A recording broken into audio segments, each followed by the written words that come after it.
আসসালামু আলাইকুম ওয়া রাহমাতুল্লাহ। আলহামদুলিল্লাহি ওয়াহদা ওয়াসসালাতু ওয়াসসালামু আলা মান লা নাবিয়্যা বা'দা। আউযু বিল্লাহি মিনাশ শাইতানির রাজীম। বিসমিল্লাহির রহমানির রহিম। ইয়া আইয়ুহাল্লাযীনা আমানু কুতিবা আলাইকুমুস সিয়াম কামা কুতিবা আলাল লাযীনা মিন ক্বাবলিকুম লাআল্লাকুম তাত্তাকুন। সম্মানীয় দর্শকবৃন্দ, আমি আপনাদের সম্মুখে বিশেষ একটি গুরুত্বপূর্ণ বিষয় নিয়ে আলোচনা করব ইনশাআল্লাহ। বিষয়টি হলো সিয়াম বা রোজার ফজিলত। মহান আল্লাহ পাক রব্বুল আলামিন পবিত্র কোরআন মাজিদে ইরশাদ করেছেন, ইয়া আইয়ুহাল্লাযীনা আমানু কুতিবা আলাইকুমুস সিয়াম, হে ঈমানদারগণ, আমি তোমাদের উপরে সিয়ামের বিধান দিয়েছি, কামা কুতিবা আলাল লাযীনা মিন ক্বাবলিকুম লাআল্লাকুম তাত্তাকুন, যেমন বিধান দিয়েছিলাম তোমাদের পূর্ববর্তীগণের উপরে, যাতে করে তোমরা তাকওয়াশীল হতে পারো। সম্মানীয় দর্শকবৃন্দ, অত্র আয়াতের ভিত্তিতে মহান আল্লাহ পাক রব্বুল আলামিনের নির্দেশে আমরা অধিকাংশ মুসলিমরাই সিয়াম পালন করে থাকি, রোজা রেখে থাকি। যদিও সিয়াম থাকাটা একটু বেশ কষ্টকর বিষয়, কারণ ফজর থেকে নিয়ে মাগরিব পর্যন্ত প্রায় 12 থেকে 13 ঘন্টা না খেয়ে খাদ্য এবং পানীয় ত্যাগ করে থাকাটা বেশ কষ্টকর। তারপরেও আমরা মহান আল্লাহ পাক রব্বুল আলামিনের নির্দেশে সিয়াম পালন করি।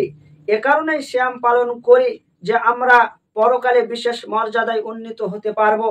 তাই এই কষ্টের উপর কষ্টকে বরণ করে সিয়াম রাখার বা সিয়াম থাকার কি ফজিলত রয়েছে সেটা যদি আমরা শুনি বা জানি, তাহলে আমাদের অন্তর প্রশান্তি হবে এবং তাকওয়া বৃদ্ধি পাবে।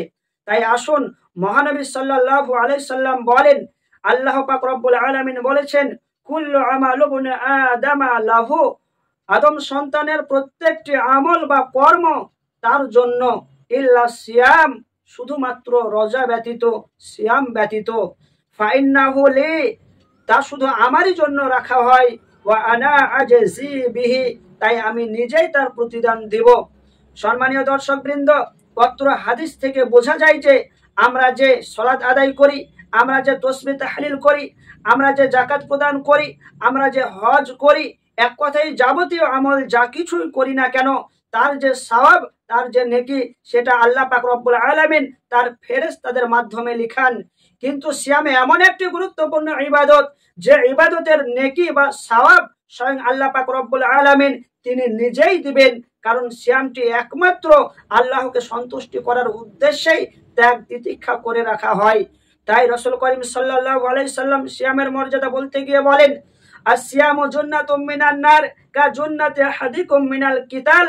রাসূল করিম সাল্লাল্লাহু আলাইহি সাল্লাম বলেন, যুদ্ধক্ষেত্রে তোমরা যেমন নিজেকে বাঁচানোর জন্য ঢাল ব্যবহার করো, ঠিক তেমনি সিয়াম হলো জাহান্নামের আগুন থেকে বাঁচার জন্য ঢাল স্বরূপ। ওয়া সিয়ামু হাসানুন সালাসাতু আইয়ামিন মিন কুল্লি শাহর।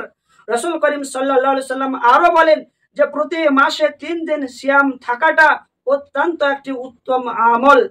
আবু উমামা রাদিয়াল্লাহু তাআলা আনহু তিনি বলেন, একদা আমি রাসূল করিম সাল্লাল্লাহু আলাইহি সাল্লামকে বললাম যে আল্লাহ রাসূল সাল্লাল্লাহু আলাইহি সাল্লাম, আমাকে এমন একটি বিশেষ আমলের কথা বলুন যার দ্বারা আমি উপকৃত হতে পারি। তখন রাসূলুল্লাহ সাল্লাল্লাহু আলাইহি সাল্লাম বললেন, আলাইকা বিস-সাওমে, তুমি সিয়াম পালন করো, ফাইন্নাহু লাআদুলুন লাহু, কারণ সিয়ামের থেকে উত্তম কোনো আমল নেই। সম্মানীয় দর্শকবৃন্দ, পত্র হাদিস থেকে বুঝতে পারি সিয়াম একটি ভিন্ন ধরনের ইবাদত, যে ইবাদত করলে আমরা অনেক অনেক নেকির অধিকারী হতে পারবো। এ মর্মে একটি হাদিসের কথা বলি, সিয়াম থাকলে আমরা কি উপকৃত হতে পারবো। এ মর্মে মহানবী সাল্লাল্লাহু আলাইহি সাল্লাম বলেন, ইয়াকুলু সিয়াম ইয়াশফাআনা লিল আবদে, সিয়াম আল্লাহর নিকটে সুপারিশ করবে যে, রব্বি, হে আমার প্রতিপালক, ইন্নী মানাতুহু তাআম ওয়া শারাব বিন নাহারে, আমি এই ব্যক্তিকে দিনের বেলায় খাদ্য পানীয় হতে বিরত রেখেছি, কাজেই এই ব্যক্তির জন্য আমার সুপারিশকে গ্রহণ করা হোক, আমার সুপারিশকে মঞ্জুর করা হোক। তখন শাফাআনে, আল্লাহ পাক রব্বুল আলামিন এই সিয়ামের সুপারিশটিকে গ্রহণ করবে। তাই আমরা সকলেই বেশি বেশি করে সিয়াম থাকার চেষ্টা করব। শুধু তাই নয়, রাসূল করিম সাল্লাল্লাহু আলাইহি সাল্লাম আরো বলেন, মান সামা রমাযানা ঈমানান ওয়া ইহতিসাবান গুফিরা লাহু মা তাকাদ্দামা মিন যামবি, যদি কোনো ব্যক্তি পরিপূর্ণ ঈমানের সাথে নেকি পাবার আশায় সিয়াম পালন করে, তাহলে ওই ব্যক্তির অতীতের যাবতীয় গুনাহগুলিকে আল্লাহ পাক রব্বুল আলামিন ক্ষমা করে দিবেন। বলুন সুবহানাল্লাহ। তাহলে সিয়াম রাখার কি ফজিলত, কত গুনাহ যে সিয়ামের মাধ্যমে ক্ষমা করে দেওয়া হয় সেটা আমাদের ধারণার বাইরে।